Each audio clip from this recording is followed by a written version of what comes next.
I'm going to go ahead and get started. If you do not know me, my name is Paula. I'm a certified Christian life coach, speaker, author, and founder of Beautifully Made. So for this live today, I want to talk about encouraging yourself, right? I want to talk about encouraging yourself. And I don't know if you remember, there is an actual song called Encourage Yourself. And in that song, she says some key words. And I just want to pull out some of the words that she says. So she talks about speaking life over yourself. The fact that even if nobody else tells you, you have to tell yourself that you can do it. And I think a lot of times we get into that space where we feel burnt out. We feel just tired of being the one to constantly pour out, constantly speaking life into other people. But we feel like nobody's speaking life into us. We feel like, well, I'm constantly pouring out and nobody else is giving me back what I'm giving to them. But I really want to challenge you in this moment. I want to challenge you to think a little bit differently about this, because when we are encouraging other people, we have to be mindful that we are not pulling from our own well. What does that mean? That means that you should be in a position where you are so secure in what your abilities are, like you are constantly pouring into yourself, so that when it's time for you to pour into other people, you're not pouring from the place where what you need and the strength that you need. You're pouring from that place of overflow. You're pouring from that place of, I got this, right? And I just want to let you know that you got it too. I just want to let you know that you can accomplish that goal, that you can achieve that goal, that you can write that book, that you can start that business. Like our wells have to be filled, right? Think about this. Think about being on an airplane. If you've ever been on a flight and they have that whole introduction that they give to you before they even pull off, right? They tell you if we ever get to a point where the air pressure is low, then the mask will drop from the top down. And what do they tell you? Put on your own mask before you help somebody else. We have to be in a position where we are encouraging ourselves. We cannot be codependent on somebody else to tell us that we got it. Now, for the people that are in your inner circle, I totally agree with the fact that we should have people in our inner circle that's encouraging us, that's challenging us, that's pushing us, that's supporting us, right? If you have people in your inner circle that never tells you that, you know, that you got it, that you can do this, that's encouraging you, then that's a whole nother story. But for the people that have that in your inner circle, you can't be codependent on those people to say, well, they're not telling me enough, or I'm not getting that same support. My question to you would be, why do you want that so bad? Why do you need that so bad? Why is that why is that so important to you that if you don't get it, then it makes you feel as if you can't function, or you can't move in purpose, or you can't do what God has called you to do? You have to learn how to encourage yourself.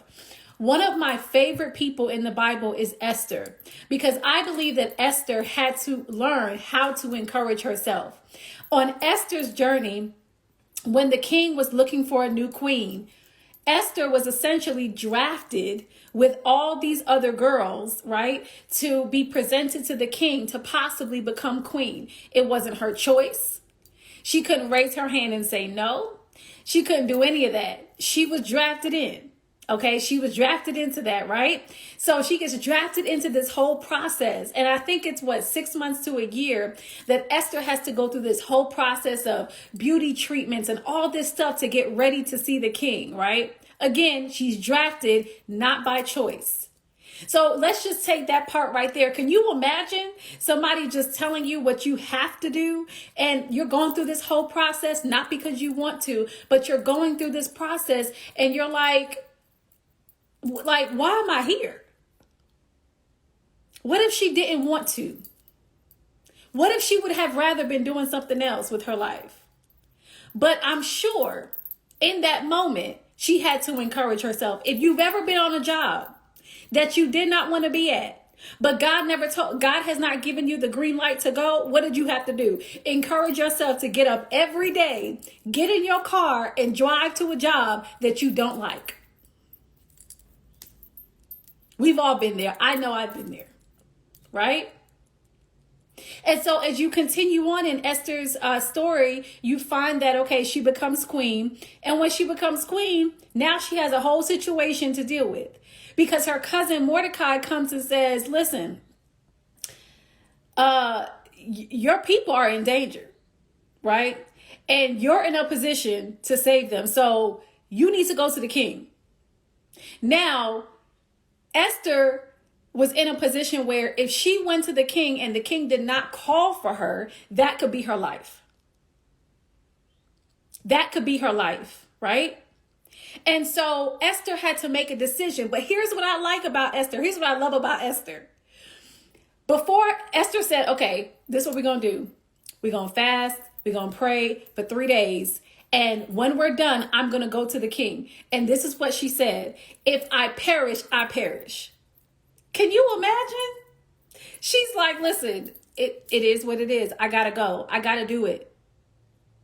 But I'm pretty sure that after she's fasted, after she's prayed, her walk from where she was to where the king was, I'm sure she had to encourage herself. I'm sure on that journey, she had to remind herself of the assignment. She had to remind herself, listen, I'm in the position. I'm the one that's called to do this. Not my maidservant, not Mordecai, not somebody else. This is my assignment.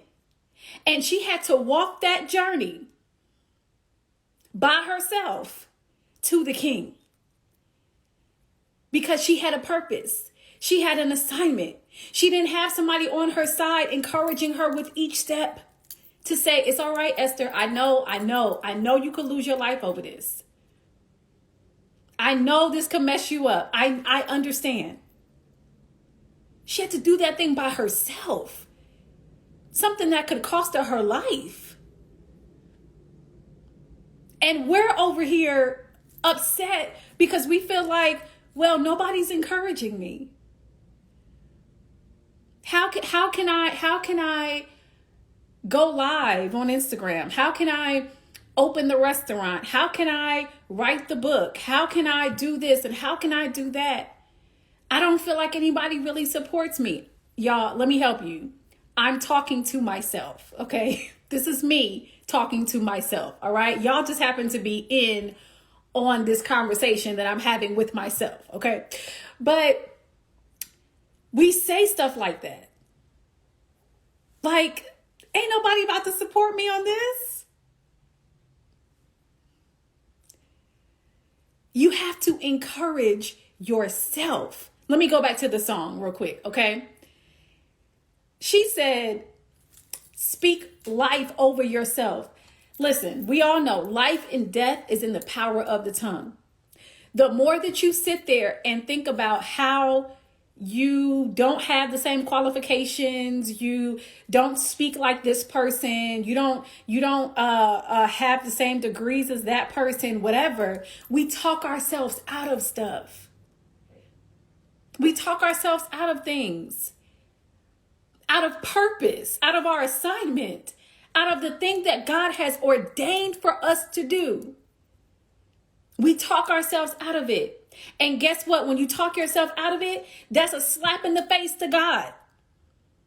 That's saying, God, what you created isn't good enough. What you put in me isn't good enough. How often are we slapping God in the face with what he created? Saying we're not good enough.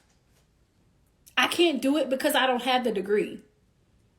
How can I speak to women that are married when I've been divorced?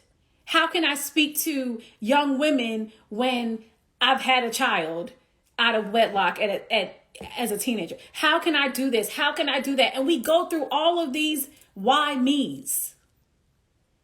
How could I be the one? When God has already given you the stamp of approval to say you are the one. So why are we so infatuated with the applause of other people? So much so to the point where we don't move if we don't get the applause. We don't move if somebody says, I don't know. I don't know if you should do that. But if God has already given you the word, what's the problem? Again, I'm speaking to myself. Y'all are just in on the conversation. So I told y'all I wasn't going to be on here very long. I don't know how long I have been on here. But I know it hasn't been that long. But I'm going to let y'all go in a minute. But if you follow me, I've been doing this thing called Motivation Monday for probably about a couple of months now. And I'm switching up the way in which I do it because I feel like it's important to engage. I want you guys to know that the stuff that the snippets and the things that you see that you've seen on my Motivation Monday that I post, like these are things that I deal with and go through. And I think it's important that we really engage, right? That we really engage with one another. And so I love, though it is nerve-wracking, okay, I'm gonna be honest, all right? I like the engagement, right? I like the engagement. So every Monday, I'm going to go live for Motivation Monday so that we can talk, so that we can dialogue, so that we can really flesh this thing out and be motivated, okay, to do what God has called us to do. Because listen, I don't know about you, but I don't want to get to the end of my life, take my last breath, and there's still stuff in me that I did not develop and build for the glory of God. Because I was afraid, because I was timid, because I felt like nobody was in my corner, because I felt like I wasn't equipped, because I felt like nobody would care.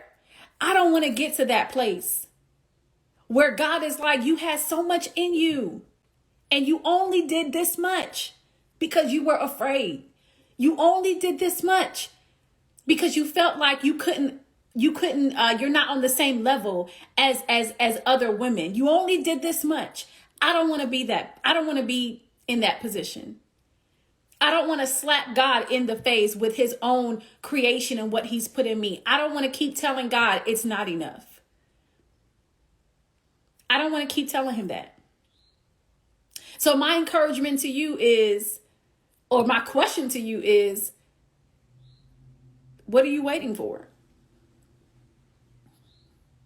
What are you waiting for? Encourage yourself. Encourage yourself. In 1 Samuel chapter 30, verse 6, it says that David was now in great danger because all of his men were very bitter about losing their sons and daughters. And they began to talk about stoning David. But here's what it says. But David found strength in the Lord his God. David had to encourage himself in the midst of a situation where he could lose his life. He had to encourage himself. So what are you waiting for? Remind yourself of who God created you to be and the fact that he has anointed you to do what he has called you to do. You don't need the applause of people. You don't need the green light. Trust me, I believe in having a circle that can give you sound wisdom and that can help you and guide you. I'm not negating that. But what I'm saying is that if you moving in purpose is so codependent on the other people, you'll never move. You'll never move. So, learn how to encourage yourself. Because you can do this. You are capable. You are equipped. You have what you need. You don't need an audience of 1,000. You don't need an audience of 100. You don't even need an audience of 10. The Lord is your audience. He's the one that's called you to do it. Everybody else is just a bonus. Everybody else is just a bonus. So encourage yourself. Go forth in what God has called you to do. All right. So that's it for Motivation Monday. I hope that it motivated you. I hope that you're leaving here with feeling challenged, right? Feeling like, man, I'm slipping. I hope you leave that way, because a lot of times it is in that space where we're like, you know what? I got to get up and do more. And so sometimes it's in that space where we make our greatest impact, because we realize there's so much more in us than what we've been doing. There's so much more in us than what we've been tapping into. There's so much more in us than what we've been using for the kingdom of God. So go forth, do what God has called you to do. Continue encouraging yourself. Speak life over yourself. All right. And let's build the kingdom of God together in purpose. All right.